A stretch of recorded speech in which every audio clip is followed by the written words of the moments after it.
أعوذ بالله من الشيطان الرجيم. بسم الله الرحمن الرحيم. الحمد لله رب العالمين. الرحمن الرحيم.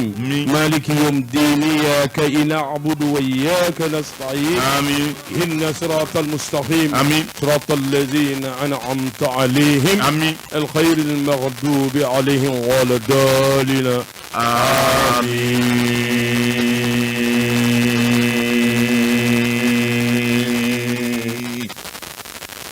Yosi Sedou ne biye lahoroma donye biye alabatu do doye ala nyini ani alabatuli akanga ke hadamade kanyena maya kono na ye do mingiri la balula no te juma do ikado oye do barkamay kalo do sangoro tali do mi na fanga ka bu kosobe do mi ni makama babala mi bala babala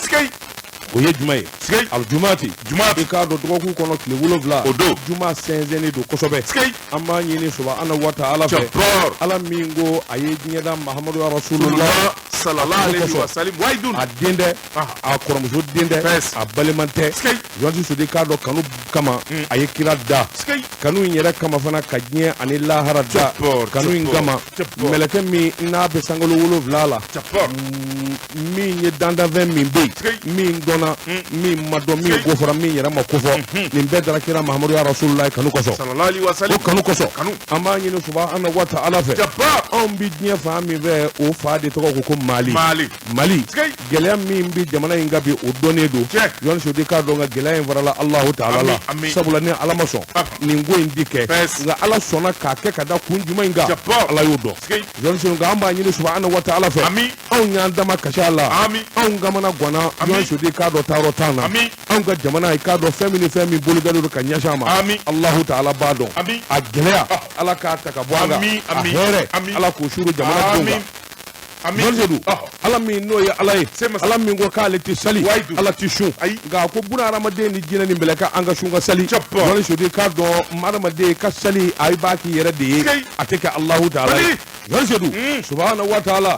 mi nye nyeda mi nye meleke ba keme konondo ani bi konondo ani konondo nye ko da nye du kulo save ale batuli kama meleke duru bala mi ndona yansedu ka do meleke duru mi nye nyemo ye ikado mo meleke duru mbo fiye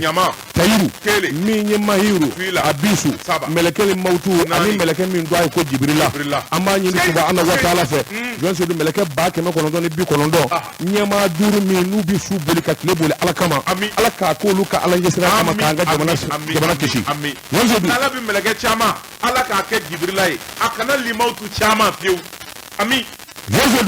ala igeda ni nyegina ba ke me konondo bi konondo ni konondo wanzo de ka do bisra ala nye ube ala batu o ka ala nye sira nye ni ala batu alaka ko kama kanga jamana kishi ka jamana ta ami Cheduru jine cheduru yon so de ka do lu de nyamai minun dogo dona minun dole do na sebenembe abisu jine kibiru jine mutaru jine samarusu jine nani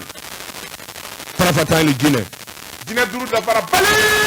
ha bele Allah manjade nete matini vanyesa yansi sedu ndara mo hangena baji bow ji wala ngatalo je so de kado kulubaw jiri jubaw Allah ta'ala ni bele gele da kase ya ko kuba mi mbi gena na donedo ku bata ani shegi o kacha kulu minumbe na be sebo boro ko na dona mbo fiye kulu duru zaba kulu hazu kulu safa kulu marwa kulu tusina kulu duru da fara bale bele nga unyina na kulu kele ngode naam basabu ko ngam mana vingulu bay o kulu kabode umo yede yana sedu nambe ala ko kumana nambe ka ala ka dina nyafo ikado kuma dobe olu foli bay afoko astaghfirullah amuna embo misiri bele babe anve basabu ko foli neki ma kulu minun do do nabe seben vro kono na seben be ni dina re alla ko do dina ya munu la ko do nam ngai yanti jadu amba yin subhanahu wa ta'ala fe jamana ka kishi jamana ka tanga yoni sudi ka lo yele ala ka mene mi nye jamana nyemo ye yele mi mbatu tibla filila yele ka mene yele mi mbatu hakili bi jamana yele ka mene yele mi mbatu bi hine jamana yele ka mene yele mi mbatu ya rabbi ya rabbana malidum be heraso fatiha inna lillahi wa akrajuna inna lillahi wa akrajuna Fatiha ala ka koti donc ami ala de masa suko ani dugse jete min ba furajala Allahu ta'ala Allahu jabbar wahidun la ilaha illallah ashhadu anna muhammadar rasulullah sallallahu alaihi wa sallam jabbar wahidun yoni zedu meni viye ka jeya mo ngani ya nyumaya ani ala dele betani nywanyi oyeche yoni sedu si janzoro ka kanabo oye ikado haramade ibe min bu bolo ka di mo ma o kele de bi ka sababu ka jira Allah ta'ala la bele way wallahi suma wallahi yoni sedu ambi dugo ka nga choro bay min ye basaliya nyumangela segu konisire abinanya do wallahi klema bo anya do yoni sedu ambi dugo ka nga choro bay kono mapa anya do ni ma do ardina na ni jogoro bay abe ardine wallahi an kira muhammadu ibn firdausu yoni sedu ka do ni solido nabi ma kishi ni jogoro bay gishile firdaus ala ka hine ami salame shufu ofo be du kolo jugoro ala ka hinu na ka yafa ko ala ko kaka ala buya kama yon se aminu be du kolo sabe na baraka ala deli hami min bana gele min banga yon se be an yere de kelengel na bele gele bi tado bele gele tado ya maliko no maliko ka auzu billahi minash shaitanir rajim al-fatiha ami ay ngani usiri en ndabla sa ikangani usiri yon se du afo Assimi Goïta nye kuma envoyé à tekalo sababo tura bi wolofla ani kele tura bi wolofla ani kele tura kele o ka da ka kandige kele mine bo ka di fandoma u ka du yon se du Assimi fandanzo na korale u ka keni jamana hami u ka keni jamana nyena boli u ka keni jamana mbi hinenga jamana ka kenu kala mo o saraka borawo na be ka courage chama di fandoma ko ni tura bi wolofla ni kele ni ndado afuye ni bu do komi ne bita basabo bi tema katise surasi jole bi dalaye aya ka rombo ina marfa dabu ni ma mi be Assimi Goïta do kana sira ta fa ko de côté ko ka ni tara kati mbo ko ne de côté atifma Assimi tifma de ma balia dunga ani yani enwanye ni mana ba babo hunya ma abi dawma atifma ibolo ko ta sanfe Fatiha a'udhu billahi minash shaitanir rajim amin allahumma salli ala sayidina muhammadan abduhu wa rasuluhu allahu la sharika la allahu la sharika la allahu la sharika la ilaha illa allah shalla mana kalale do doke amin allahu la ilaha la kalale do doke wala quwwata illa billah الله لا اله الا هو لا شريك له لا اله الا هو لا شريك له اوكي هنا كاتي بروجرام دودونا الحمد لله يا رب العالمين dabatungara seedu wala en jabu ibila dese go fana fo dabatungara namu ndori nobo pma o ya jimai e kana siga mbala chogo bedi jodi sedu sama kungolo atiku da kele ngono jodi sedu ka don bi boni sebenye seben nu ka ma l'indépendant sebeni ka ba atwa de ko abla jara isigi kelew jodi sedu ka do ki clé i ka don namu i ka sebe koro geleya jodi sedu dori min nye sumelu bube maiga premier ministre koro ashira kasola soro Mamoudou, Nani clinique est gardé par Verin Josh. Il a mal lu. Ah, oui, d'accord. Il y a gagné. Je dis de nous. Le tigre. Doni. Jaramanga Dambe Kasokono. Kumi Chambre Mugono, Karafelade. Ne quoi Darau Kaya. Subu. Allahu Hakibaru. Inna lillahi wa inna lillahi rajiun. Subuhu. Kumi Shiromi. Au Karafelade. Yende aga Chambre. Ayi. Daranyuma Bey. Kasobumba. Kasobuba. La hawla wala quwwata illa billah. Nyine sigira jaf mogoloka. Je disais nous. Mi nye manambware fili sisoko. Fili. Ninkale baratigi. Muso min na sumakadi. Musoro gurubina bala aka nuneti dakabana nuneti. Kasobo. Akirai. Neni wow yo. Fili fene dara. Ashira suro kasula. Ma jamana nyamina saboyi. Kanyami abaraka nyina bodi. Anyina boto didu. Ko sumelu bube minena. Allah kana chuko nata amma bube ka bo minani ma. Malenda ma minana ko do kasula bube ka tando le dewa. Ne ko réseaux sociaux de ya fowa. ayiwa mina ni yo min jamana ndo la kalele joni sedu ka don ayiwa min ye kuna sinungo ye sebene kala ko sumele bubay maiga a welela chambre d'accusation cour suprême ika don olu ya wele o ya soro kuna foni nzebe koro chanira ika don réseaux sociaux ka joni sedu ka don ayiwa min ye kuna foni kunde dogre bubay welela do ka mine na do ka ere ma mine joni sedu ka don ka dugu jeye ashira ka so bo kono soro joni sedu ka don ayiwa min woni kasobo soso ye olu sebe koron namaduna sebe ngala ko akonni ya saka laje kabine araba temene olu kunye tabale goshi sabla bube maiga adai falogo biti ga kosobe joni sodi ka don abo jamana asigira si zabara kono shiwani bade kera jamana ngono nganam bade kera jamana ngono min ye surasu ka minangoi jamana kundi kumi yala avion min ngono joni sodi ka do dakele masoro ka fala ni bela jele kera nganamu ye min vanga boyana foka toti milliard min dununa joni sodi kado akasabe fanga kabo semenegala ko ako premier ministre ko min ye sumele bubay maigaye ikado akunwelela ay wajabarani dofe joni sodi kado émission dobe ko grand jury ay wasale aniso jale ikado ayera kumana akumana sabula olu ya nyininga ako ay wangana kuma minu ngoni mbe ka fode ay wako minye awoshondo ko kuma équipement militaire walma jamana kuti ka avion o sema wura farala ka afle amena o kuma ti fo jamana ngono ble sabula ale radio yo fo ikado kuma bana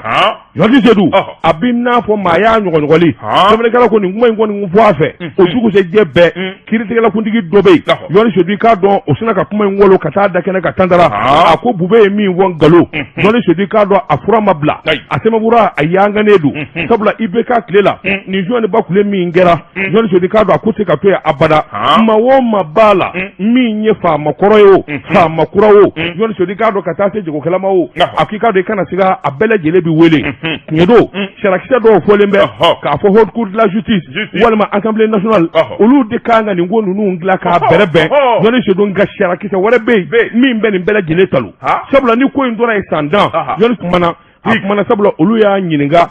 ako ay wangana kuma minu ngoni mbe ka fode ay wako minye awoshondo ko kuma équipement militaire walma jamana kuti ka avion o sema wura farala ka afle amena o kuma ti fo jamana ngono ble sabula ale radio yo fo ikado kuma bana yodi sedu abinna fo maya nyogoli sema kala ko ni ngoni ngufo afe o suku se jebe kiriti kala kundigi dobe yodi sedu ka don o sina ka kuma ngolo kata dakena ka tandara ako bube mi won galo joni sodi ka do afura mabla asema bura ayanga nedu sabula ibeka klela ni joni bakule mi ngera joni sodi ka do akote ka to ya abada mawo mabala mi nye fa makoroyo fa makurawo joni sodi ka do katase jego kala mawo akika do kana siga abele jelebi wele ngedo sharakisa do folembe ka fo haute cour de la justice walma assemblée nationale olu de kanga ni ngonu nu ngla ka berebe joni sodi nga sharakisa warebe mi mbeni bele jele talu sabula ni ko ndora sandan joni sibabulu si ça allait de ka dossier bébé bulu Allah ki abano na koy joni dolu ni hakamene atambe brekena tige joni dolu somene kala ko akodi milliard tani shegi joni sodo milliard bi woro ani konondo joni sodo ni ndamanda de dadale do nyanga o yalo avion présidentiel yimbi san wati mi manga wula ka do angunu barka boyana ado mi nye fama minu mbe olera kunye wele bla vérificateur général ma aka sekretelike uko de ma audit onano kep mammi anana bo fenga mi ngoni na fanga ka bo kosobe joni sodo kalo yoko imana aduna mainga makatada o dege shishibi bo karato da yon so di ka do tale nyefe dondoni enquête nana ke fo kana se en 2015 iba ka fo dossier laba nana bla kara fe procureur mimbe odo okoko nyana pôle économique et financier yon se du ika don abo wati bara en 2019 may nguna na wuli tuguni wuli ka joni jetemelo ni sekretelu yon se du ka do ubolo magawo maga dossier na ko kurabita bo akono mi ngoni nya jamana ere janvali ali jamana dafrili yon se du ka da do ko re mo soro kata kala kuma do wuli yon se du ka do mado ko ni be olu laba nana kungo soro hanna yera kafo olu nindala o ya amadu kumai nuhu kuma sumaila jabi mi nyengi nyinga abo marko kaforu juli ani mamadou kamara yoni sodi ka do kara nana yelawla olu minana katu nyinga yoni sodi ka do ko ere laba nana jeya kafo nunu ngoni mi vle e yoni sodi ameminu nyinu nunu de jega ba minu be no olu de ko inge yoni sodi ka do ya fakara nunu masabla nunu ndondala unindala sebele kala ko o de kiritigalaw somi nin ko in na tota jamana in kono wa yon se du ka do kosena min ye ba nyuma ngo ye ani diɲɛ nafolobatigiw olu kɔni y'a wajibiya sa ni nin ko in yɛrɛ de magun mali ye kura kuma min bi fɔ a ti ka abada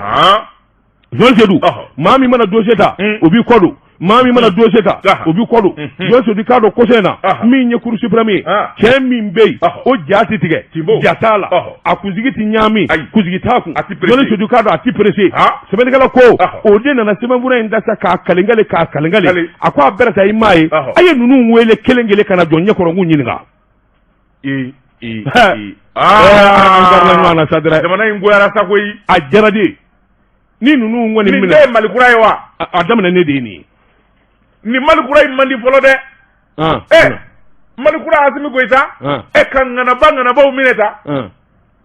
n'a ma ŋanaw minɛ ale yɛrɛ ŋanaya ni Asimi Goita ma ninnu minɛ a kuma a nana kun jumɛn na a ka coup d'état ye mun ye il faut dire les choses en face la hawla wala quwata Jeliw min ye a wulikajɔw ni jateminɛw ye sɛbɛnnikɛla ko ten a ko n'i ye jamana sarakisɛ bolow ta k'u lajɛ u sɛbɛkɔrɔ jɛlen don article Johnny Sedi k'a dɔn tɛna don la kɔdu tɛna don la nka min kɔni jɛlen don Johnny Sedi k'a dɔn n'i kɛra minisiri ye walima député bulon n'i ye faamaya bolo da Johnny Sedi kiiribulon min kan k'i kiiri o dɔnnen don Johnny Sedi k'a dɔn o ye haute cour de la justice nka cour suprême Johnny Sedi k'a dɔn se dɔ fana b'o ye sariya bolo kan n'a sɔrɔla nin cakɛda fila si tɛ ba la Johnny Sedi o kan ka wuli ka jɔ bolo da ale de bɛ sanfɛ sabula an bɛ don min na ko bi cour suprême ale de bɛ nin bɛɛ lajɛlen sanfɛ o tuma yamaruya b'u bolo ka kiiri in kɛ bi yamaruya b'u bolo ka kiiri kɛ sini Johnny Sedi k'a dɔn nin kalo kelen kɔnɔ maa dama min welela ka taa ɲininkali kɛ a fanga ka bon nka ko tɛ kɛ ko tigi kɔ kun tɛ di kuntigi kɔ Johnny Sedi nin ko in bɛ kɛ don min nin y'a sɔrɔ le tigre ça c'est la théâtralisation des acteurs hybrides. C'est ça. Ah, tu dis ça au progrès. Tu dis ça au progrès. Le journaliste qui a écrit ça là. Mais c'est la théâtralisation des acteurs hybrides. Johnny Delaka, personne n'a vu les chiens attraper les hérissons. Je précise. Dis-moi qui est le chien? Les journalistes. Qui est le hérisson? Les journalistes. Mort, tout.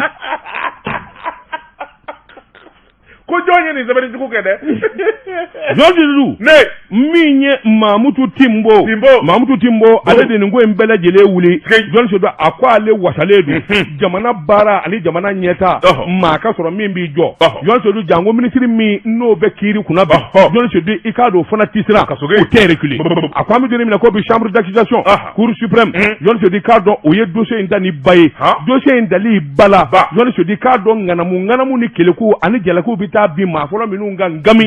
Bobe Mayiga b'a la o de la kunu wa welele saratugu y'a ɲininka nin ko in kɛra cogo di nin taara fa jumɛn e ko mun nin na Johnny Sedi k'a dɔn kuma jɔlen ma sɔrɔ o yɔrɔ bɛɛ a ye nɛgɛ k'a tɛgɛ la ka taa datugu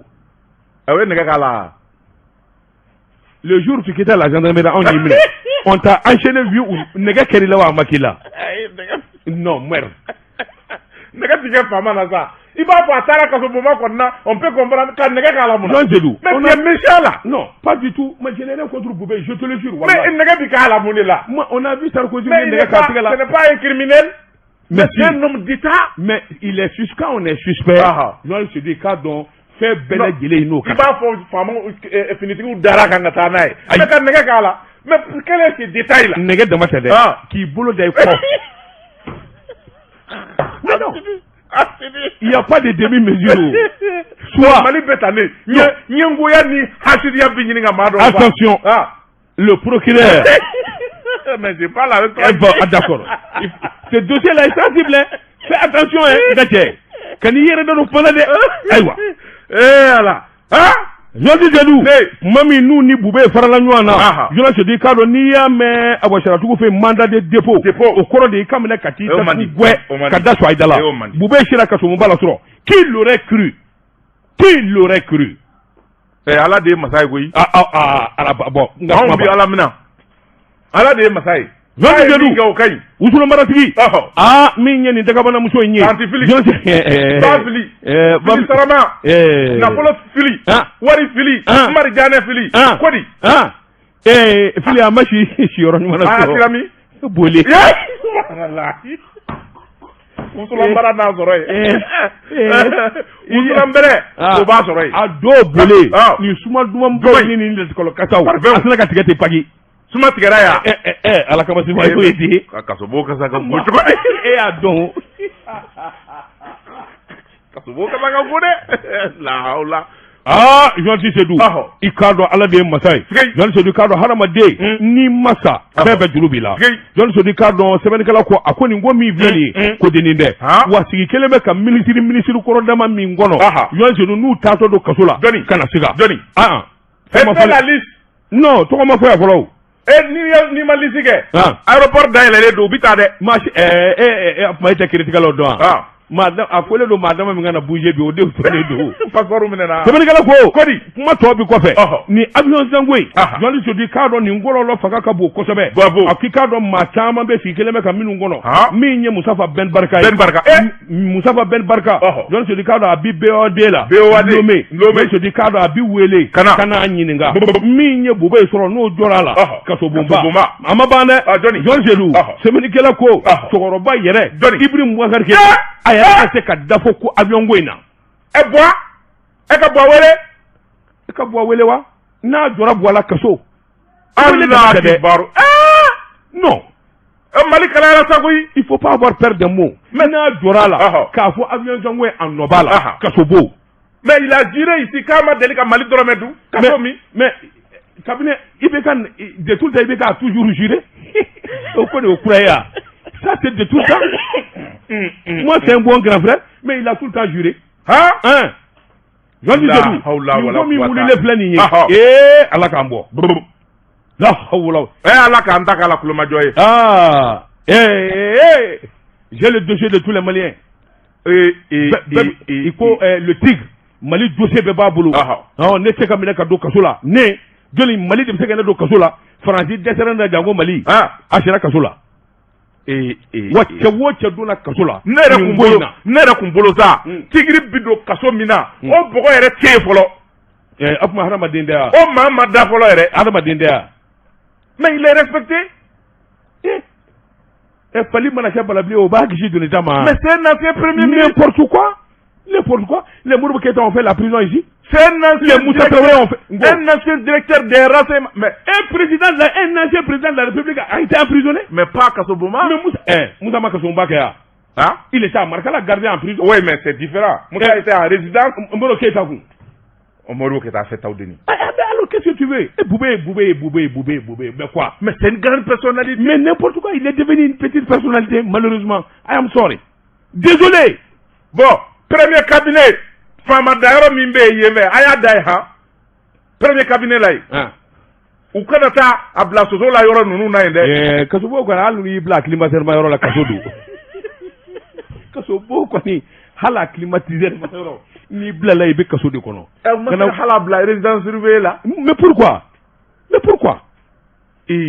mon cher il est suspect a ma jɔ a la fɔlɔ bon on est parti pour un truc de 2 ans 3 ans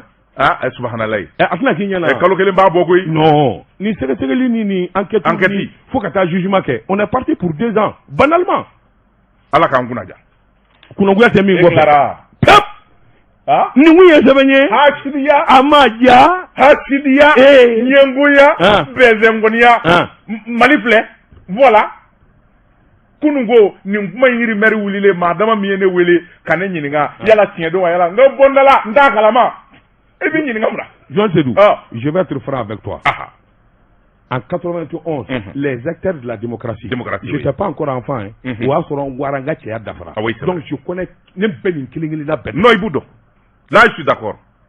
Et on est affilié, Jamanaï, n'a pas à Sarakati Bokata di Bolima, Kanadinama. Wallahi. D'abord, je te jure que je connais ces gens-là un an. En un moment de ma vie, ni n'ingélengé n'a belle gilé gerla noana wa, ni ne gerla mana, un mois, 2 mois, bijogo. Iboudo. Iboudo.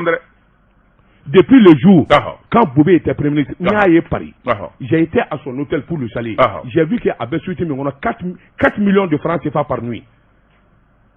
Depuis au dos, voilà, il faut le dos. Et ne m'a tarao.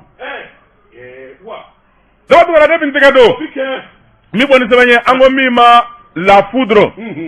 Sampere. Rédaction ni ka sɛbɛnye rédaction ko ni forola jiri tigɛli daminɛna si la jirimisɛn tɔw b'a dɔn u ti to yen Melu Bube Mayiga a taalen b'i da Bamakɔ Kura lycée technique la premier cabinet a ye dunan sɔrɔ sɛbɛnnikɛla ko ka tugu Melu Bube Mayiga kɔ ŋanaba dɔw bɛ minnu bɛ douane na minnu bɛ armée la ni jalatigibaw don olu fana tɛgɛ tara bɔrɔ kɔnɔ caw miliyari 200 u fana bɛ taa premier cabinet la han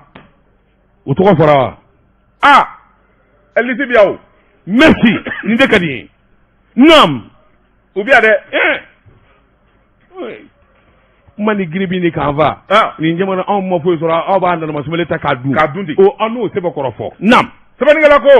ni ya ta ka lajɛ ni ko be bi min kɛlen bɛ ka jamana dagaba wuli n'a kɛlen bɛ ka président Assimi Goïta dimi nin don sabula fɛn min ye diɲɛ seleke naani sɛgɛsɛgɛlikɛlaw olu yɛrɛ de ye kɔlɔsili kɛ k'a fɔ société 35 minnu bɛ n'u bɛ pétrole baara kɛ olu de kɔni bɛ yen minnu tɛgɛ tara bɔrɔ kɔnɔ cɛw sabula douane ka borofalan bɛ n'o ye bureau du pétrole ye ŋanamu in kɛra ye de sɛbɛnnikɛla ko a ko n'i y'a ta k'a lajɛ san kɔnɔ u ye min diɲɛ jamana ma n'o woyera miliyari 200 milliards de francs CFA. Ben non. Un pauvre pays comme le Mali. Ambitachudi. Nam. Sabaningala ko a ko n'i y'a ta k'a lajɛ fɛn min ye nin kunnafoni ye waati la mankan wulila a kɛra sababu ye fɛn min ye maa dɔw ye u k'olu b'u sigiyɔrɔ la sabanikɛla ko nka wo ma se ka datugu fiyewu sabula maa minnu bilara douane kunna san 2019 san 2020 u janfara jɛkulu fɛ jɛkulu minnu bɛ yen n'olu kɛlen bɛ k'u gili de jigi douane kɔnɔna na réseau jugubaw minnu bɛ yen n'olu ye commerçants ye minnu bɛ taji ta kɔfɛ ka na n'a ye douanier dɔw bɛ yen minnu ye jalatigibaw ye olu sen b'a la maa dɔw bɛ yen minnu ye politikimaw ye u sen b'a la ba dɔw bɛ minnu sen b'a la nin bɛɛ lajɛlen de jɛra ka jamana janfa dɔɔni fo kana jamana sigi a sentigɛ kan gaki douane yɛrɛ ka sɔrɔ ni k'a don bɛnsɛnkɔniya la ka sɔrɔ in jigi e ye nin ye wa surɔ maa min bɛ ɲini k'i yɛrɛ fa ninnu bɛ ka bɔrɔw wo bɔlen don u bɛ ka a sala nɔfɛ surɔ dɔ ye photo dɔ ci ma doyen kɛ cɛ fila ils ont 2 immeubles à Abidjan un immeuble au Canada k'a tɔgɔ fɔ n ye immeuble in bɛ quartier min na so bi sara wari min na ni n tilala n b'a tɔgɔ f'i ye deux douaniers voilà bon nin de don deux douaniers des agents simples immeuble b'u bolo Abidjan immeuble b'u bolo Dakar photo bɛ n bolo non n bɛ tila k'a f'i ye sisan nam nin dɔrɔn de don jamana janfara de nin dɔrɔn de don sɛbɛnnikɛla ko a ko n'i y'a ta k'a lajɛ fɛn min ye wuli ka jɔ ye a daminɛna waati min na a ka jan koyi sabula kabi Ibrahim Boubacar Keita o sigira fanga na ni jɛjugu in kɔni u y'u gili don sabula IBK ka fanga in kɔni kɛra sababu ye Mali kɔni k'a coro sabula fɛn min ye jamana nafolo suɲɛli ye jamana wagande k'a pɔcɔ sɛbɛnnikɛla ko o baara de dayɛlɛla sɛbɛnnikɛla ko a ko n'i y'a ta k'a lajɛ fɛn min ye ko caman ye o kɛra papier langolo labɛnna n'i y'a mɛn faux usage de faux u y'o kɛ ere exportation ka minɛn ladon ka tila ka labɔ ka fɛn min ye douaniers ɲɛnamini o de kɛra produit pétrolier taji essence gazi min bɛ don an ka jamana kɔnɔ a bɛɛ lajɛlen de kɛra yuruguyurugu ani namaraka k'a daminɛ Dakaru ka na Abidjan ka na port wɛrɛ la n'o ye Lomé ani Togo ye nin bɛɛ lajɛlen de kɛra fɛn min ye Mali ye ni k'a janfa ka na o taji dasi an ka jamana kɔnɔ Allah sɛbɛnnikɛla ko yala a bɛ se ka faamu cogo jumɛn na k'a fɔ diɲɛ seleke 4 sebatigiw ka station min bɛ yan Shell Total ani Olibia olu kɔni bɛ u tɛ se ka taji san kɔfɛ ka na fiyewu sabula douane da ka gɛlɛn u b'a san Mali taji feerelaw de bolo k'a traiter ka tila k'a feere maliyɛnw ma ce pays là tu as l'habitude de me dire ça i ko ma ko Total ni Shell u ka carburant ka ɲi ko mais u b'a san Mali carburant feerelaw de bolo mais donc anw ta da bɛ se ka diya cogo jumɛn na fɔ Total ni Shell bɛ tɔnɔ sɔrɔ a la mon cher ami pour la petite histoire les mobile fɔlɔfɔlɔ citerne fɔlɔfɔlɔ minnu taara charger yarɔ kɔsa in na Juguyaramɛ bɛɛ lajɛlen donna pétrole taji feere la o donna a la Juguyaramɛ tun bɛ bazin bagi u tun b'o de feere sugu kɔnɔ ani dɔn wɛrɛw mais bɛɛ ka don taji feere la mais ça c'est récent IBK tile don bon a daminɛ non pas IBK tile a daminɛ ne ɲɛna les premiers citernes qui ont été chargés devant moi à Lomé, Mba citerne nous numéro donc 32 000 litres, 40 000 litres, minnu nana bɛnɛ na fɛn minnu nana fɛn fɛ a kɛra ne ɲɛnajɛ la. Hey! cɛnin bi fɛn caman dɔn ko caman ye ni ne donna a ka fɛn in na don o don réseaux sociaux ni n donna na don o don n bɛ Mali ci kana don dɛ naam sɛbɛnnikɛla ko a ko n'i y'a ta k'a lajɛ kunnafonidi sɛbɛn dɔ bɛ ko min ma confidentiel Afrique ale yɛrɛ de ye sɛbɛnni kɛ k'a fɔ fɛn min ye douane dɔ ye a ɲɛmaa dɔw bɛ yen minnu ye jalatigibaw ye olu sen bɛ ko in na rapport yɛrɛ de kɛra ni k'o bɔ k'o bi société 35 o liste bɛ yen a ko don nataw la a bɛna liste in bɔ an b'a kala yan nka n'i y'a ta k'a lajɛ ko in yɛrɛ nana juguya yɔrɔ min na o kɛra Ibrahim Boubacar Keita o nalen ye fanga na sabula homme d'affaires i bɔra ka min fɔ fɛn min ye taji feerelaw ye maa dɔw bɛ yen minnu kɔni ye ko in bɛɛ lajɛlen k'u taabolo ye nka u dɔrɔn dɛ u ni douanier dɔw de jɛra minnu kɛra sababu ye ka jamana kabi 21h fo ka 6h du matin se a ma sɔnna a kɛra don jumɛn ye nin semaine in na kɛ et c'est pour que a ɲɛ bilennen don cɛ ma sɔn a diya a bilennen don gudoro sɛbɛnnikɛla ko a ko n'i y'a ta k'a lajɛ fɛn min ye service de renseignement ye ɲɛɲininikɛlaw olu kɔni nana bɔ ko in bɛɛ lajɛlen kalama fɛn min ye nin dossier de réexportation sɛbɛnnikɛla ko o de don a ko fɛn min ye pourcentage min n'o kan ka daminɛ a kan n'o bɛ taa jamana ka wagande kɔnɔ taxiw n'o bɛ bila trésor kɔrɔ u y'a bɛɛ lajɛlen ŋanamu ni k'a kɛ papier langolo ye ka jamana firi sɛbɛnnikɛla ko président Assimi Goïta an bɛ don min na ko bi ale kɔni ye dossier in sɔrɔ a tɛgɛ la wa fɛn min ye dossier in ye a ye kiiritigilamaw wele ka dossier ɲɛru la yala o bɛ dɔ kalama wa a ye enquête daminɛ sɛbɛnnikɛla ko enquête min daminɛna a bɛna kɛ sababu ye maa caman bɛ olu bɛna t'u yɛrɛ sɔrɔ kasobonba la caman bɛ minnu ye jamana janfa k'a nafolo ta olu ka biɲɛw bɛna minɛ u la sabula nin wariba kule min suɲɛna san da fo ka se bi ma wari in bi suɲɛ san o san miliyari 200 fo a de ka ɲini miliyari 200 san tan o ye miliyari joli ye miliyari 200 san tan 200 milliards par 10 ça fait 1000 milliards. 1000 milliards. Inna lillahi lillahi wa karajuna. 1000 milliards de détournement. Ne ko maa kelen yɛrɛ bɛ se ka nin bɛɛ dun cogo di? Maa kelen tɛ o, c'est un réseau. Oui, mais quel qu'en soit, maa kelen yɛrɛ bɛ se ka miliyari kelen juyan k'i b'o bɛɛ dun yɔrɔ jumɛn ye? Comment tu peux voler 1 milliard k'i b'o dun? A bɛ don naganaga ko la ko min t'u nafa. E de Mali la yan. So b'e bolo Canada, so b'e bolo Dakaru, so b'e bolo Faransi, a b'i bolo États-Unis. E kelen bɛ se ka si nin bɛɛ kɔnɔ wa? Mais jɔn de don. Hali ni ye Bamako yan, hali ni ye so kelen jɔ ka soden da k'a kɔnɔ, i tɛ se ka si a soden da bɛɛ kɔnɔ. I bɛ si chambre min kɔnɔ, i tɛ se ka da fa bɛɛ, i bɛ da kɛrɛ kelen de la. Journaliste de don. An ka sabali. U bɛ fɛn dɔ fɔ tubabukan na. Le bien mal acquis ne profite jamais. Journaliste di k'a dɔn Bill Haki don. A fɔ bɔ bɛ yen k'u ye miliyari caman suɲɛ. N bɛ misali kelen d'i ma. Wari min t'a mun na. Journaliste di k'a dɔn u b'a fɔ k'an denw ka diɲɛlatigɛ l'avenir de nos enfants. Denw bɛ taa Canada, denw bɛ taa Amérique, denw bɛ taa Faransi. Journaliste di k'a dɔn so bɛ san. Denw bɛ taa bila o yɔrɔ la k'u ka kalan kɛ. O den min bɛ taa kalan la o fatɔlama bɛ laban bɛ segin u ma walima banabaatɔ wala dɔrɔn ta la o tɛ kelen ni den nana n'a ma kɛ fatɔ ye den bɛ marifa ta k'a n'a fa yɛrɛ fa parce que wari min joint na o kɔlɔlɔ don ma ban dɛ a ma ban dɛ Johnny Sedou u yɛrɛ san 50 san 60 maa sɔrɔ wari suɲɛnen Johnny Sedou k'a dɔn diɲɛ banajugu bɛɛ b'u minɛ e ka taa ACE kɔnɔ wula fɛ bani sport walima suliba dɔgɔtɔrɔw b'a fɔ ye k'i ka sport o kuma i b'u taatɔ ye dogi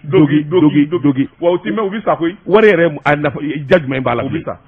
walima muso k'a bɛɛ suɲɛ ka taa kamalen tigɛ n'a ye wa u bɛ sa dɛ et voilà le problème non on dirait que u t'a dɔn de k'a fɔ ni n ye nin kɛ jamana na hali ni fɛn ma fɔ n ye Ala bɛ tila k'a kɔlɔlɔ yɛlɛn kan c'est clair mais non c'est clair Sénégal comme il souffre c'est clair u ti lafiya dɛ denbaya tiɲɛna e yɛrɛ ka diɲɛlatigɛ tiɲɛna lahara tiɲɛna a fɔ i b'u yaalalen dugu kɔnɔ sa wa u kɔ bɛ lanɔgɔ u kɔ bɛ lanɔgɔ mais non mais c'est fini wari nɔgɔlen don naam sɛbɛnnikɛla ko a ko dossier in kɔni a bɛ Assimi Goïta bolo yala Assimi bɛna dossier in da ka sunɔgɔ k'a filɛ wa sɛbɛnnikɛla ko cɛ tɛ sabula cɛ min don a ko n'i y'a ta k'a lajɛ teri t'a la bi maa si tɛ yen k'a fɔ k'i ni Assimi bɛ jɛ la sɛbɛnnikɛla ko a ko fɛn min ye douane ye n'o bɔra yen fɛn min ye mine kɔnɔna na a ɲɔgɔnna bɛ yen o dossier fana b'a bolo impôt a ɲɔgɔnna bɛ yen o dossier b'a bolo énergie a ɲɔgɔnna bɛ yen o dossier b'a bolo travaux publics n'o ye sira dilan ni pont dilanw ye a dossier b'a bolo armée kɔnɔna na armée ka hydrocarbure a n'a ka minɛnsanko a dossier bɛ Assimi Goïta bolo yarɔ an karila ɲɔgɔn na karili ɲɔgɔn na jɔn dɛ fɛn tɛ anw minnu bolo yarɔ anw ye hasiru ni ɲɛngow de on bɛ kulotini don k'an jɔ bɔda la Laginɛ sira ni Korowari sira ni sɛmɛngala ye ni sɛmɛ ye an ye fɔ bɔ porogotɔ ye an b'i kunji e tɛ bɔ o bon Asimi ɲare ma deli kabi Ala y'i da i Asimi ye yɛlɛ la e delila k'a ye yɛlɛ la hali ka sourire kɛ a man ca ni de la Asimi photo kelen b'i bolo a bɛ yɛlɛ la o jira a tɛ a ɲɛ kumuni ca a ti dimi a ti nisɔndiya i b'a fɔ robo i b'a dɔn a bɛ f'u ma cogo tubabukan na assassin il faut k'a ka kɛ assassin de ne kɔni bi sira Asimi ɲɛ o ye sira da ye maa min t'i yɛlɛ a ti dimi c'est qu'il n'a pas d'émotion a bɛ fo mais a ka formation commandé ko a formé la jamana jumɛn I don't know non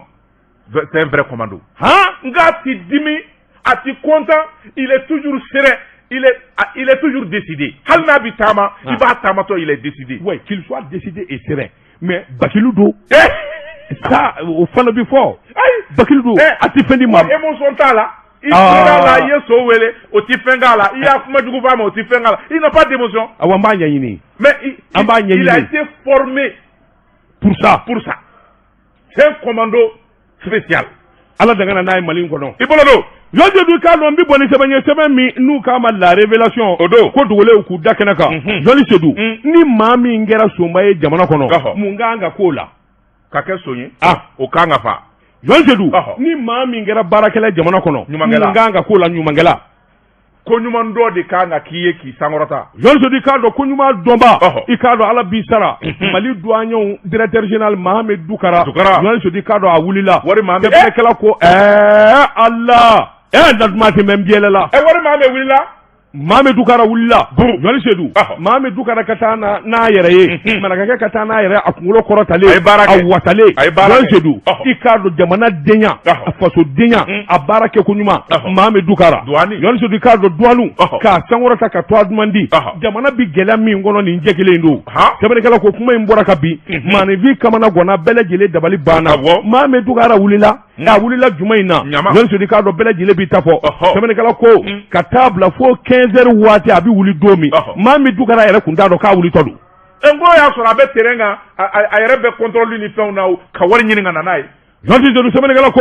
jamana in ye nin ye maa tɛ den ɲuman dɔn bilen Jɔli Sedu k'a dɔn hadamaden kamana gɔnna Asimi Goyita n'a sɔrɔla a t'a dɔn a ka fɔ a ye n'a bɛ Mahamɛd Dukara wele k'a kɛ ministre des finances ye fɛn o fɛn bɛ fisaya ma o y'o de ye sabula nin jɛn ye baara min kɛ jamana in kɔnɔ nin zan damadɔ in kɔnɔ a fanga ka bon wari tɛ jamana kɔnɔ min ye ba ɲumankɛw ye olu tɛ wari di bilen Jɔli Sedu k'a dɔn dɛmɛbaaw ko k'u tɛ wari di nka jamana ka se ka to a segilen kan Jɔli Sedu k'a dɔn min kɔni ye wulikajɔ ni cɛsiri baarakɛlaw ka sara kana dɔgɔya cakɛda minnu bɛ wari ladon min ye douanier a b'a la douanier de kɛra fɔlɔ ye min ka wari donda cayara Jɔli Sedu hali n'i ma ɲɛ i bɛ douane directeur wuli i bɛ jouer kalo kɔnɔ sɛbɛnnikɛla ko nin haraba ko in ka Mahamɛd Dukara wuli kɔni i b'a sɔrɔ ko wɛrɛ b'a la Jɔli Sedu a ma fɔ maa ye k'a ye tiɲɛni kɛ a ma fɔ k'a ni maa kɛlɛ la a ma fɔ ko baara tiɲɛn'a bolo Jɔli Sedu k'a dɔn wulikajɔ ni cɛsiri bolo kan tilegan dɛrɛdɛrɛ fɛ ka ko labɛn e wulila Jɔli Sedu k'a dɔn i n'a sɔrɔ ko caman bɛ nin jukɔrɔ Ala latigɛ don latigɛ tɛ Ala latigɛ Bube ita ɲɔgɔn ko donza an ka da Ala kun sela nare na bara bɛ Bube sela nare na bara bɛ Bube kunungo ma goya ne kelen na o ja kunungo ma goya ne kelen na o an b'a la n ko Bube taara kaso la ja e ka maa min fana wulila o non ne ka maa min tɛ o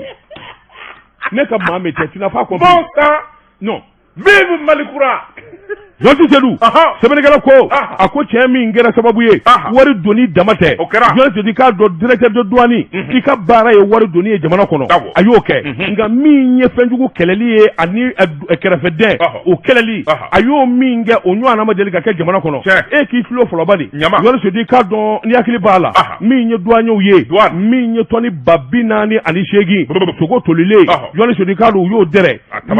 i bɔr'o kalama Jɔli Sedu k'a dɔn tɔni 600 ani kɔ min ye fɔ a ye bien o tolilen u y'o minɛ Jɔli Sedu k'a dɔn dɔrɔgujugu kɔni tɛ o tɔni 10 marifajugu kɔni tɛ marifa 20 ani 6 Jɔli Sedu k'a dɔn k'o minɛ sɛbɛnnikɛla ko maa min bɛ nin baara kɛ jamana ye i y'a ka ja yalima jɔni bɛ wuli ka taa so ma tilegan dɛrɛdɛrɛ fɛ i m'a fɔ a ye k'a fɔ ko wuli ka b'i sigiyɔrɔ la sɛbɛnnikɛla ko fali bugɔli ye tiɲɛ ye nka k'i da bila la k'a kin a ye ko wɛrɛ kɛ Jɔli Sedu k'a dɔn maa min cɛ min don i k'a dɔn a kunkolo b'a k'a da la nin kɛ diyagoya la walima karisa ta baara la Jɔli Sedu k'a dɔn o cɛ tɛ maa min ye baaraba kɛ sa Mamé a trop travaillé pour le pays, il doit se reposer. Non, il doit être nommé ministre des Finances. Et je le propose. Et tu n'es plus pour Dafé? Quel Dafé? Mais tu disais que Dafé de Kaïné. Aïe, comment ça va?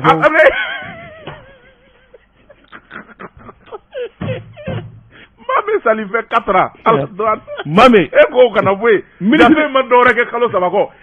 demander que Ablaye Dafé revienne comme ministre des Finances. Ne mélange pas les choses dans ma tête. Mamé va être conseiller spécial chargé des affaires économiques à la présidence. Non. Ah. Il doit demander compte à son ministre des Finances. Wallah, il doit demander compte à son ministre des Finances. Pourquoi? Pourquoi le directeur a été relevé? Compte tenu, il n'y a pas 3 jours, c'est le ministre même qui lui a envoyé une lettre de félicitations. Mais comment? Il y a 2 choses. Non, il y a 2 choses. Ce même ministre. Il y a une lettre il n'y a pas une semaine. Donc il y a 2 choses. Soit le ministre a testé à Boloteko là, on lui a dit de le faire. Soit le ministre a testé. C'était 2 choses. Comment tu peux envoyer une lettre de félicitations à quelqu'un? Attention. Une semaine. Mais le Premier ministre, il suit toutes les nominations et il décide, il valide. C'est ce que j'ai dit. Le Premier ministre, chef du gouvernement. Ministre des Finances, celui qui rend compte. C'est vrai. Tel département, Nibita, Mbata Ningaouli. Nibalo Ningaouli, il a photo où il y a quelque chose. Il y a juste une semaine. Tu l'as envoyé une lettre de félicitations. Une lettre. En une semaine, tu ne peux pas revenir à Fibo Oulio. Il y a 2 choses. Soit le ministre, on l'impose, à l'air de Tefendo, à Boulotte Fouela, à Tefendo, Walma, où il y a foyer, Minou n'y a l'air de Minou Mbale ni Fangaché, ou l'Oudé a décidé. Et maintenant, il faut chercher à comprendre pourquoi. Je t'écoute. Non. Moi, je ne fais pas de commentaires. Pas de commentaires. De ce commentaire, je le fais. Le procureur Idrissa Amidou Touré nous suit avec attention. Mais j'ai rien dit. Pas de commentaires. Monsieur le procureur, qu'est-ce que j'ai dit de grave? Ibé, avant de Kamla, Touré, est-ce que j'ai dit quelque chose de grave? Non. Le procureur Mouzo Djigina, quoi qu'à Demounibe, connaît Katazame, Mousubhanallah, procureur Kazame, ni Netodou. Non, c'est-à-dire, il va arriver un moment dans ce pays, il faut qu'on le dise. C'est vrai. Il faut qu'on le dise. Je ne sais pas, une équipe qui gagne, on ne le change jamais. On ne change pas. Ninguye sebanye anye mimbo la révélation kono ko digolo ku dakenaka dabatu ngana dobita dobina bitika do ka boni sebanye ango mima zeniti bale la rédaction ni nyuka sebanye Mohamed Dukara e bara bage akabara obana ala de o latige Mohamed Blara nona o ye douanier chekwale nyo ukama Amadou Konaté nouveau directeur général des douanes Kolonjeba kaiwa aka il vient de Kolonjeba aka oui Ayiwa sɛbɛnnikɛla ko a ko n'i y'a ta k'a lajɛ Amadou Konaté sigikun kelen bɛ k'a kɔnɔ a mɛnnen bɛ sabula fɛn min Amadou Konaté cɛŋana don nka fɛn min ye conseil des ministres min n'o kɛra araba don utukalo tile 25 jaabi bɔra ka bi tali cɛ min bɛ n'ale kan ka wuli ka jɔ kɛ fɛn min ye douanier ye k'a ta a tɛgɛ la o de ye Amadou Konaté ale de kun ye directeur des recettes sɔrɔ bi don da min fɛ dɛ ale kun sigilen b'o kan maa min ye tɔgɔ o tɔgɔ sɔrɔ a kun jigi sɛmɛnen bɛ cɛŋana min na a dɔ ye Amadou Konaté sɛbɛnnikɛla ko a ko n'i y'a ta k'a lajɛ Amadou Konaté a bilara douaniers kunna a kan ka baara de kɛ maa min danna yɔrɔ min na ka tɛmɛ o la sɛbɛnnikɛla ko nka a kan k'a ɲɛ yɛlɛ kosɛbɛ sabula n'i ye douane ta k'a lajɛ janfa bolofara de ka ca namara ni yuruguyurugu ni bɛnsɛnkɔniya o bolofara de ka ca sabula baara dilen b'a ma waati min na Mali faama minnu bɛ n'olu y'a ta k'a bila ye u mago bɛ fɛn dama dɔ la o de ye dɔ ka fara fɛn min ye douane ka wari donda kan filamɛriw dengɛrɛfɛ o min bɛ kɛrɛfɛ o ka se ka kɛlɛ waati fana na waati min ni coronavirus bɛ yen o kɛlen bɛ sababu ye ka da caman dogo sɛbɛnnikɛla ko a ko n'i y'a ta k'a lajɛ Mohamed Dukara ale de bi taa ka nin baaraba in don Amadou Konaté bolo sɛbɛnnikɛla ko fɛn min ye Mohamed Dukara maa caman kɔni ye taasi bila ani ko ɲuman dɔ sanni k'a sɛgɛrɛ Amadou k'i jija don min n'a fɛnɛ b'i kɔ don a k'o ɲɔgɔnna sɔrɔ sabula fɛn min ye Mali bɛɛ ye o ɲɛ jɔlen b'ale de la bi min bɛ se k'a to a ka baaraw daku kunnafoni min ye an ye min fɔ Zenith Bale kɔnɔ a ka bi bɔli la n'a sera a bɛ se o tɛ n'a ma se yɛrɛ an n'o fana fɔ e m'a fɔ Amadou Konaté wa le même Amadou Konaté là il peut jɔnni ko Amadou Konaté qui a dit le même Amadou Konaté? Tu as dit que c'est celui de Kolonjaba là, non?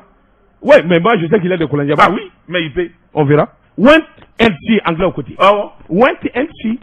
Goodbye, Mohamed Dukara. Bye bye. Thank you very much. See you See you next time. See you Later. See you Later. ministère des finances. Nam. Mbala chogo bedi. Jodi de du mengele ku ninga boni sebenye seben mi nu kama le pays faso. Odo. Sebeni keba atwa de ko je jara ko ako jamana de minu mbi kokan mi yu ka jekulu mi nu kama ho conseil de mal électeur o ka nywanye wolofla na mi na bulu dale do abora dogokoro jodi se di ka do abora dogokoro mi nyi ho conseil de mal électeur nyema bade abibi sillahi jodi se di ka do gela baraka da gela kan sebeni kala ko o de kara sababu ye min woni ni awanyema ya jira ka fo aka bo dogokoro nu taranywanye kenaka kasoro aywa bembaliya besina macha mandlunedu alaba labato inda kulu abike po joli sedu sekatelu ani jatemino ya jira ka fo min yi jamana biduruye olu ko ni zara bamako kaban sabula ko nyera ku nganga damine bide o joli sedu ka don nyemo ya jira ka fo ka bo abulu kan o min yi premier ministre ani nyema chama be onolu kanga nywanye bi joli sedu wasa kilino ka fale communiqué ngoni mbora Mahamadou Kamara ale communiqué ke ninga jira ka fo 7e conférence ordinaire mingun labene do bi ani sini abora do akora ka bla don wala la ho conseil Jean Sudika do gela chama de ba ko kan ka so ke aywa minye ami dole mina ko bi Jean Sudika abibi sillahi Jean Sudika do gela baraka da gela kan sebene kala ko ode kara sababu ye min woni ni aywa nyema ya jira ka fo akabwa do kokoro nu taranywanye kenaka kasoro aywa bembaliya besina macha mandlunedu alaba labato inda kulu abike po joli sedu sekatelu ani jatemino ya jira ka fo min yi jamana biduruye olu ko ni zara bamako kaban sabula ko nyera ku nganga damine bide o joli sedu ka don nyemo ya jira ka fo ka bo abulu kan o min yi premier ministre ani nyema chama be onolu kanga nywanye bi joli sedu wasa kilino ka fale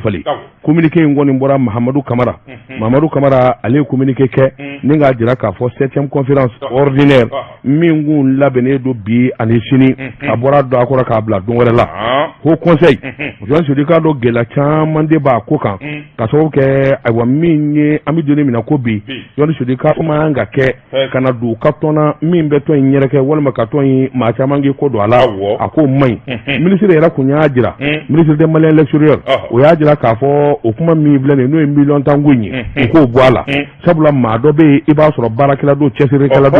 anyini ni kado yi o nga million ta ma fo o farbe fa o kuma na manya ka fo jekulu mi nga wuli ka jode jamana de minum bi tama yoro la ikado luka deme war ko ka boala o jon so du kan no nguma ngoni bena ma chama ma ikado ku chama wara fana be min gloni be o ikado gela chama fana be min ngoni be abibi sila no fe halno ya soro abibi sila aye wuli ka joni chesiri bata communiqué ngoni mbora Mahamadou Kamara ale communiqué ke ninga jira ka fo 7e conférence ordinaire mingun labene do bi ani sini abora do akora ka bla don wala la ho conseil Jean Sudika do gela chama de ba ko kan ka so ke aywa minye ami dole mina ko bi Jean Sudika ma nga ke kana du katona min beto nyere ke wala makaton ma chama ngi ko do ala ako mai ministre era kunya jira ministre de malien l'extérieur o ya jira ka fo o kuma mi blene no million tangunyi ko boala sabula ma do be iba soro barakila do chesire kala do anyini ni kado yi o nga million ta ma fo o farbe fa o kuma na manya ka fo jekulu mi nga wuli ka jode jamana de minum bi tama yoro la ikado luka deme war ko ka boala o jon so du kan no nguma ngoni bena ma chama ma ikado ku chama wala fana be min gloni be o ikado gela chama fana be min ngoni be abibi sila no fe hanno ya soro abibi sila aye wuli ka joni chesiri baki Fanta TV ayo wale de ke ako fe menye gouvernement kurai o nana sigi madame Jamina tu o sangare o nana kanabla nola tabanigala ko fe menye shogel ka gouvernement kono ale de ministre sokuna menye développement social ani kenai tabanigala ko ale nana jatemine ke na e mobile menye ngalike o papier dia ngabi fo o réforme na e menye ngalike o blara réforme na o ma ko mobile jumene benza mi ma blara réforme na angata parking na aka mobile yirana foite parking na mobile langolodo parking langolodo sɛbɛnnikɛla ko o yɔrɔnin bɛɛ a ko papier min dara k'a fɔ mobiliw bi feere a ye na ni papier in ye o yɔrɔnin bɛɛ a ye papier in annulé Ngaki mobili o mobili n'a kun dara V8 kati-katiw ani fɛn min ye Toyotaw ye a ko polisiw a ye taa bɛɛ minɛ kelen-kelen ka na jɔ ministère la sɛbɛnnikɛla ko a ko n'i y'a ta k'a lajɛ fɛn min kɔni ye maa caman ye minnu kun ye dɔ san a réforme mobiliw la sɛbɛnnikɛla k'u bɛɛ lajɛlen nana ka na mobili jɔ a nɔ la u ka wari tara ka d'u ma sabula fɛn min ye ministre ye a y'a jira k'a fɔ fɛn min ye département ye direction générale ani Fanta Sibi a y'o wale de kɛ a ko fɛn min ye gouvernement kura ye o nana sigi madame Jaminatu o Sangare o nana ka na bila nɔ la sɛbɛnnikɛla ko fɛn min ye Choguel ka gouvernement kɔnɔ ale de bɛ ministre so kunna min ye développement social ani kɛnɛya ye sɛbɛnnikɛla ko ale nana jateminɛ kɛ n'a ye mobili min ɲininkali kɛ o papier bi yan nka a bi fɔ o réforme na n'a ye min ɲininkali kɛ o bilara réforme na o tuma a ko mobili jumɛn de bɛ yen sa min ma bila réforme na an ka taa parking na a ka mobiliw yira na foyi tɛ parking na mobile langolo do parking langolo do sɛbɛnnikɛla ko o yɔrɔnin bɛɛ a ko papier min dara k'a fɔ mobiliw bi feere a ye na ni papier in ye o yɔrɔnin bɛɛ a ye papier in annulé Ngaki mobili o mobili n'a kun dara V8 kati-katiw ani fɛn min ye Toyotaw ye a ko polisiw a ye taa bɛɛ minɛ kelen-kelen ka na jɔ ministère la sɛbɛnnikɛla ko a ko n'i y'a ta k'a lajɛ fɛn min kɔni ye maa caman ye minnu kun ye dɔ san a réforme mobiliw la sɛbɛnnikɛla k'u bɛɛ lajɛlen nana ka na mobili jɔ a nɔ la u ka wari tara ka d'u ma sabula fɛn min ye ministre ye a y'a jira k'a fɔ fɛn min ye département ye direction générale ani a k'u kɛlen k'a jɔ Jaminatu yɛrɛ y'i bolo don a ko taxi passé filɛ a ye taxi ta a ka taa so nin ye faso ta ye sɛbɛnnikɛla ko Jaminatu ko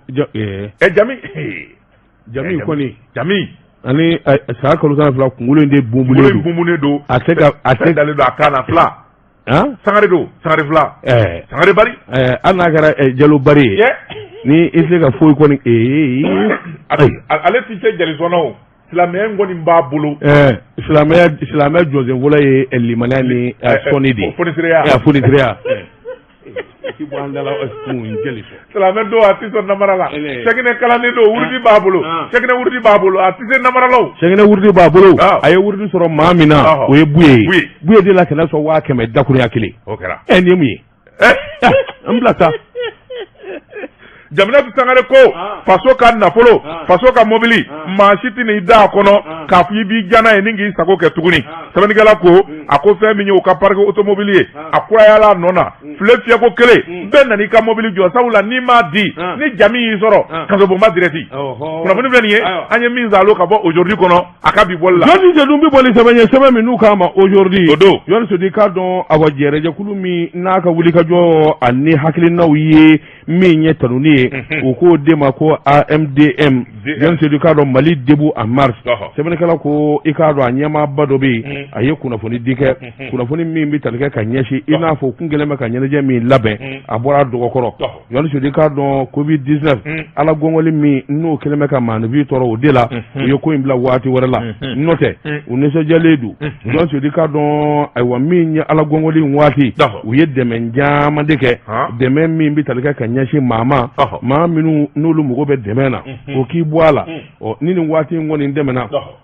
aw tɔrɔkalo tile 2 nata Yɔrɔ Sodi k'a dɔn Mémorial Modibo Keita u na bonyaba ta ka ɲɛsin min ye faamaw ani maa wɛrɛ minnu bɛ yen minnu kɔni ye cɛsiri kɛ jamana kɔnɔ i n'a fɔ colonel major Ismaïla Wage min ye Sheriff Ousmane Madana Haidara jagokɛla dɔ bɛ u ko min ma Jaaje Sakɔ i k'a dɔn ka taa se Yusufu Ture ale ye ayiwa Jabli transit awa ani Adama Bagayɔgɔ Somo Prak min ye Jaabi Tanja denkɛ Buakari Tanja Jiribu Tanja Yɔrɔ Sodi k'a dɔn maa ka ca u y'a jira k'a fɔ o don nataw kɔni na u na hakilina caman kɛ ni ka bonyaba ta ka mɔgɔw sɛgɛrɛ nin kun ye sɛbɛn ye Kasimu Tera ka fasiri don an ye min zalo ni k'a bɔ aujourd'hui kɔnɔ a ka bi bɔli la Dabatungara ci ye juru ye fɛn min ye indicateur de renouveau an bolo ma d'a kan nka an baarakɛ ɲɔgɔn n'o ye marikacɛ daw ye a kɛlen bɛ ka tɔn min sigi o tuma fɛn min ye yirituru belebeleba ye u kɛlen bɛ k'o bolo da nin week-end in na a bɛ kɛ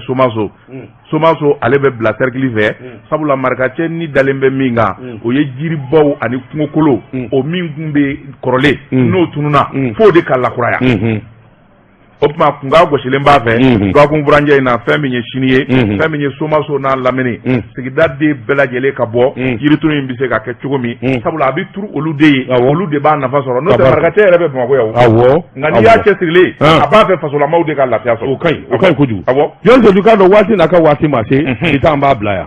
daba tuma bi ta an b'a bila yan san'an k'an kɔ don ɲɔgɔn na nin ye kunnafoni telimanw ye an bɛna minnu da lamɛnbaaw tulo kan fɛn min ye Institut National de Formation Socio-Sanitaire Croix-Rouge INFSCRM k'u b'a da bɛɛ lajɛlen tulo kan minnu bɛ yen n'u ma baki sɔrɔ minnu ma DEF sɔrɔ minnu ye baki sɔrɔ ani minnu bɛ yen ni olu ye technicien de santé ye kɔrɔlen k'u ka kalansiraw dayɛlɛlen bɛ technicien de santé licence ani aide-soignant o tuma fɛn min ye tɔgɔsɛbɛn ye o daminɛna kabi ntɛnɛndo n'o bɛ kɛ a bɛ kɛ ntɛnɛn ka taa bila alamisa la diɲɛ don o don k'a daminɛ nɛgɛ kaɲa 9 ka taa bila fɛn min ye nɛgɛ kaɲa 12 la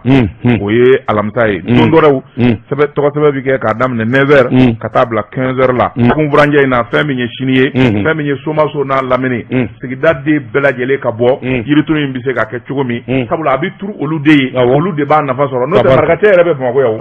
nka n'i y'a cɛ sirilen a b'a fɛ fasolamaw de ka lafiya sɔrɔ o ka ɲi kojugu Jɔn Sedu k'a dɔn waati n'a ka waati ma se bi ta an b'a bila yan daba tuma bi ta an b'a bila yan san'an k'an kɔ don ɲɔgɔn na nin ye kunnafoni telimanw ye an bɛna minnu da lamɛnbaaw tulo kan fɛn min ye Institut National de Formation Socio-Sanitaire Croix-Rouge INFSCRM k'u b'a da bɛɛ lajɛlen tulo kan minnu bɛ yen n'u ma baki sɔrɔ minnu ma DEF sɔrɔ minnu ye baki sɔrɔ ani minnu bɛ yen ni olu ye technicien de santé ye kɔrɔlen k'u ka kalansiraw dayɛlɛlen bɛ technicien de santé licence ani aide-soignant o tuma fɛn min ye tɔgɔsɛbɛn ye o daminɛna kabi ntɛnɛndo n'o bɛ kɛ a bɛ kɛ ntɛnɛn ka taa bila alamisa la diɲɛ don o don k'a daminɛ nɛgɛ kaɲa 9 ka taa bila fɛn min ye nɛgɛ kaɲa 12 la o ye alamisa ye don dɔrɛw tɔgɔsɛbɛ bɛ kɛ k'a daminɛ 9h ka taa bila 15h la section ADP Maliba min bɛ commune 5nan na k'u bɛna u ka journée de consultation gratuite ani furadi kɛ min bɛ kɛ sumaya bana kan a bɛ kɛ Bamako district ale kɔnɔna na commune 5 o tuma fɛn min ye baara in ye a bɛ kɛ sini utikalo tile 28 a bɛ kɛ Asako Kal n'o ye Kalabankɔrɔ Asako ye a bɛ kɛ o la k'a daminɛ 8h ka taa bila 16h la o tuma fɛn min ye secrétaire général maître Mbaye Boubacar Thioune ko a bɛ bɛɛ lajɛlen wele u ka bɔ ka caya fɛn min ye nin furakɛli ani bana sɛgɛsɛgɛ a bɛ kɛ fu falaki n'i bɛ kunnafoni dɔwɛrɛ nɔfɛ 79 33 22 21 Snaki o ye école maître ye commune 1 na ko k'a da bɛɛ lajɛlen tulo kan k'a fɔ fɛn min ye école communautaire ani minnu bɛ yen n'u ye jeunes diplômés sans emploi ye k'a fɔ u bɛna ka na formation pédagogique kɛ min bɛ kɛ septembre kalo tile fɔlɔ ka taa bila octobre kalo tile 5 la a bɛ kɛ Dumanzana écoleso la lycée Fililabo kɛrɛfɛ 8h waati tɔgɔsɛbɛn ye 3 ye o tuma n'i bɛ kunnafoni dɔwɛrɛ nɔfɛ weleli kɛ 73 09 27 54 chef de centre de formation Seydou Koita an b'ale dɔn lui c'est un bon enseignant ale de y'a tɛgɛ nɔ bila Amadou Fane n'a sigiyɔrɔ bɛnnen bɛ Seni Sibiribugu ma n'a mu gɛlɛya a ko k'a da bɛɛ tulo kan k'a fɔ a den tununna n'o ye Tayi Fane ye san 14 bɔɲɔngo mɔgɔ farila Sikɔlɔma don a bɛ bɔ waati min t-shirt jɛma tun b'a la ni culotte finman a tununna kabi tarata tɛmɛnen ni maa min y'a ye i kana radio jɛkafɔ la walima i ka weleli kɛ 20 24 98 98 Jɔn Sedu bi ta kɔni an b'a bila yan ne ko n'i bɛ taa bɔ maa ye Kasububa la i b'a kɛ cogo di on répond pas une question par une question. Non, mais je veux savoir ni ka maa bɛ yen non tu as permis de communiquer ou permis de visiter i bɛ t'o ta tribunal de la ok tu vas au greffe de la cour suprême ok greffe dɔ wa ok ayi voilà ala ka n'o dɔnni latigɛ n ye greffe le greffe de la cour suprême o ye secrétariat de ye i bɛ taa secrétariat i b'i ka carte d'identité di u bɛ permis d'i ma pour 15 jours i bɛ 200 sara